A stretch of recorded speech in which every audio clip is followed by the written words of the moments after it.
চীন কিন্তু সমান সমান কাছাকাছি। যুদ্ধ হলে আমেরিকাতে ক্ষতি হবে কিছু, তো চীন তো উঠে যাবে উপরে।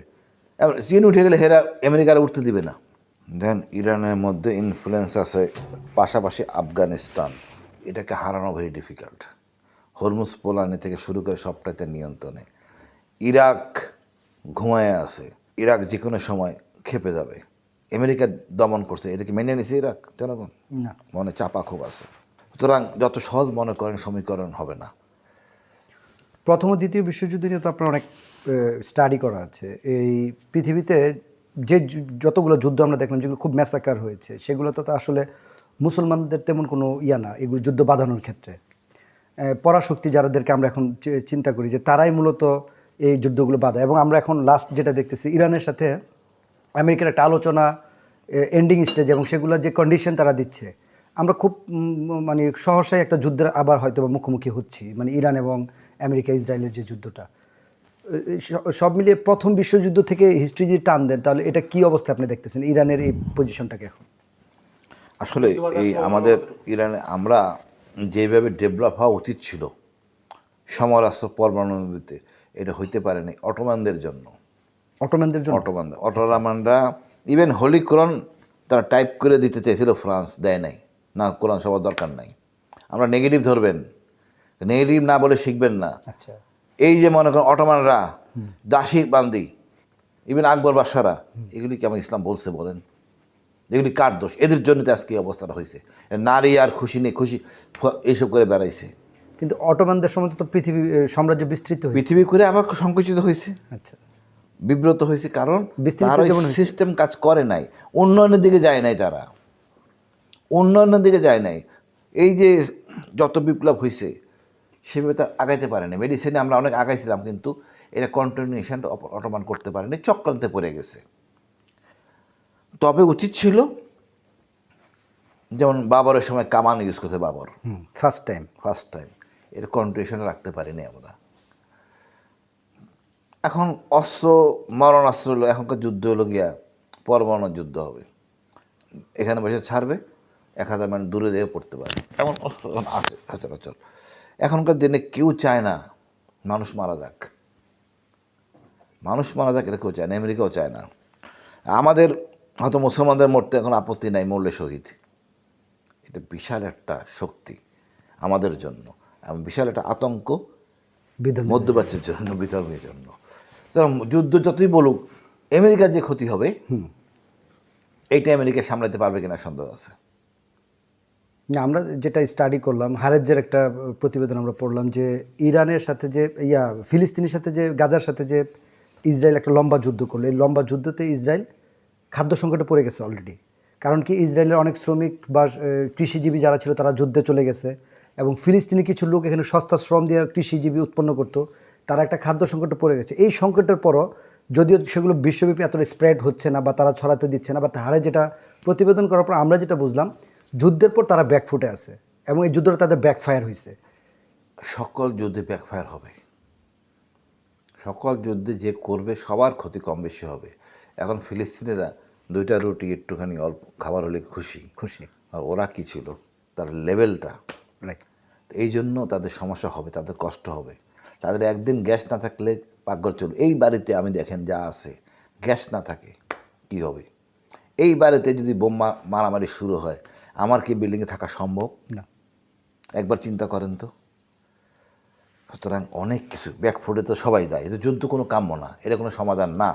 আচ্ছা, আমরা যে আমেরিকা এবং ইরান এবং ইসরায়েল যে আবার যুদ্ধ বাঁধার সম্ভাবনার কথাটা বললেন, ওইটা আপনি কেমন সম্ভাবনা দেখতে পাচ্ছেন? আর এতে করে মানে যদি সাথে একটা প্রশ্ন, যে বারবার ইরানের কথা আসতেছে, তো খামেনি ছাড়া ইরান অথবা ইরানের পতন হলে কেমন পৃথিবী বা আরব বিশ্ব হবে? দুটো প্রশ্ন আর কি। দেখেন, ইরান হলো একমাত্র দেশ খিলাফত মুসলমানদের। এই ব্রিটিশ আমাদেরকে শিয়া সুন্নি বানাইছে, খেলাফতরা বানায় নাই, মানে আমাদের খলিফারা বানায় নাই, নবীও বানায় নাই, ব্রিটিশ বানাইছে শিয়া সুন্নি, আহলে কিতাব, এই আদেবাদের ভাগ। মুসলমানের কোনো জাতভেদ নাই, এক ব্রিটিশ বানাইছে। এখন এরা কামড়াকামড়ি করতেছে। এখন সৌদি আরব চায় না ইরান থাকুক, ইরান আলীকে ধারণ করে, সমস্যা তো ওইখানে। তো আলীকে ধারণ করলে তো ওদের তো হিসাব মিলে না। সুতরাং যে ইসলামে যে নিয়মকানুন আছে এটা আরবের সাথে যায় না। এরা চায় ওটা না থাকলে ওরা সুবিধা। আর ইরান তো সম্পদে শক্তিশালী, কারণ ইরান আর সৌদি আরব বা আমেরিকা দেওয়ার সিদ্ধান্ত হয় না, সিদ্ধান্ত হয় চীন নিয়ে। চীন একটা বিশাল একটা ফ্যাক্টর হয়ে দাঁড়াইছে। চীন তো আপনাকে সাপোর্ট করবে না, যুদ্ধ করলে তো আমেরিকার ক্ষতি হবে, চীন সুপার পাওয়ার হয়ে যাবে, বুঝেন? কিন্তু চীন কিন্তু সমান সমান কাছাকাছি, যুদ্ধ হলে আমেরিকা তো ক্ষতি হবে কিছু, তো চীন তো উঠে যাবে উপরে। চীন উঠে গেলে হেরা আমেরিকার উঠতে দিবে না, বেকারে পড়ে যাবে। তো চীন হলো সর্বময় ক্ষমতার অধিকারী। আচ্ছা, তার মানে কি উভয় সংকট আছে আমেরিকায়? মাহালো সংকেত, কারণ ট্রাম্প মাথা গরম বলে কিছু শুনি, ঠিক আছে, যুদ্ধ এত সহজ না, আপনি লস কতখানি সামলাতে পারবেন। আমরা সামলাতে পারি বাঙালি, আমাদের মানে জীবনের কোনো তেমন মায়া নাই। মায়া নাই মানে আমরা বুঝি নাই মানুষের জীবনের মূল্য কত, আমরা সেই সভ্য হই নাই, অসভ্য। আমার গাড়িতে রোড অ্যাক্সিডেন্ট কত লোক মরে, ড্রাইভার কার? আমাদের ড্রাইভাররা গাড়ি চালায়, হুঁশ থাকে না কতক্ষণ গাড়ি চালাবে, মাদক নিয়ে গাড়ি চালায়।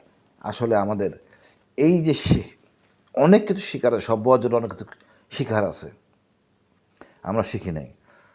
100 জনের উপরে লোক এখনও অজানা, মানে অজ্ঞাতনামা বিপ্লবের। আপনি বুঝেন, নাম ডেকে না পাচ্ছি না কোন দেশে বসবাস করি। একটা খুশি করার জন্য বলে দিল 18 কোটি 17 কোটি জনগণ। আমি তো জানি আমার বাসায় কেউ আসে নাই গণনা করতে গত 15-20 বছরে। সুতরাং এই পার্ক ক্যাপিটাল এগুলো বেশি দেখানোর জন্য সংখ্যা কম দিয়ে রাখা হয়েছে। তাহলে যেটা বললাম যে ইরান যদি পতন হয়, খামেনি যদি পালিয়ে যায়, তাহলে আরব বিশ্বে বা ইরানের অবস্থা কি হবে? দেন ইরানের মধ্যে ইনফ্লুয়েন্স আছে, পাশাপাশি আফগানিস্তান ইরান এমন, এই যে এটাকে হারানো ভেরি ডিফিকাল্ট। হরমুজ পোলানি থেকে শুরু করে সবটাতে নিয়ন্ত্রণে। ইরাক ঘুমায় আছে, যদিও ইরাক যে কোনো সময় খেপে যাবে। ইরাকও শক্তিশালী কম না, এদের আমেরিকা দমন করছে, এটাকে মেনে নিছে ইরাক জনগণ? না। মনে চাপা খুব আছে। সুতরাং যত সহজ মনে করেন সমীকরণ হবে না। ইরানের হারতে পারে, বাট আমেরিকাও আর সুপার পাওয়ারের মধ্যে থাকবে না, সত্য কথা। তাহলে কি মানে প্রতিক্রিয়া এটাই যে মানে যুদ্ধের, আগামী যুদ্ধে যে আমেরিকা যদি কোনো দেশের সাথে যুদ্ধ বাঁধে, এটার প্রতিক্রিয়ার প্রথমটা হচ্ছে চীন পরাশক্তি হয়ে যাবে? হ্যাঁ, আপনার বুঝতে হবে তো, এটা তো খেলা, গেম। আপনার চীন তো চাইবে আপনার মারামারি করেন, চীন পালে আরও উস্কাবে, মারামারি করেন, আমি কোথায় যাবো, তাতে বোকা সে কাজ করবে। বাট জনগণ কিন্তু আমেরিকার জনগণের একটা কথা দাম আছে, তার এই কারণ ছাড়া যুদ্ধ বা ইসরায়েলের জন্য যুদ্ধ, এটা সাধারণ জনগণ মেনে নেবে না।